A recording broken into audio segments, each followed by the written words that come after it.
One such protest that we had on our campus occurred on February 12th, 2024.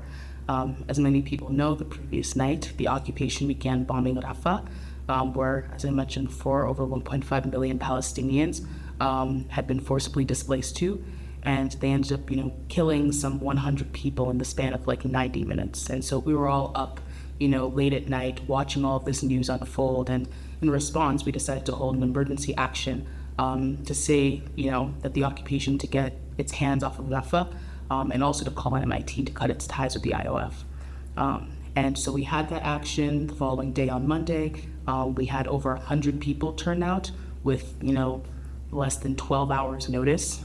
And so we had a really good turnout for that emergency action. Now, the following day, the CAA received a notice letter from the administration saying that we were suspended for holding an unregistered protest.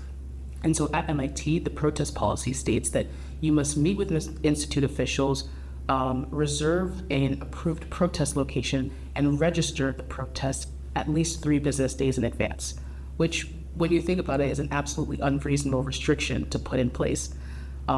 Then several individual leaders of ours also received notice letters barring them from engaging in any leadership activities. So not just with the CAA, but with any student organization.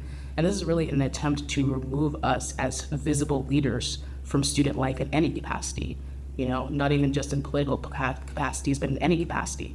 And on top of that, those students, we have also been threatened that if we are to violate another policy, we will be met with even more serious consequences, which can include potential permanent suspension from MIT. And so we got those letters, and then less than 2 hours after we received our suspension letter, the president of MIT, Sally Kornbluth, released a video calling the CAA out by name, basically telling the world that we had been suspended.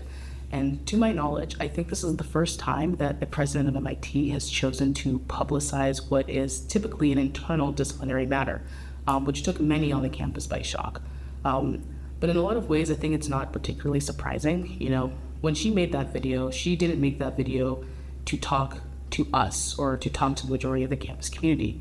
She's, attempting to capitulate to the Zionist pressure that she's been receiving, to show them some sort of tangible result, that she is in fact cracking down on us.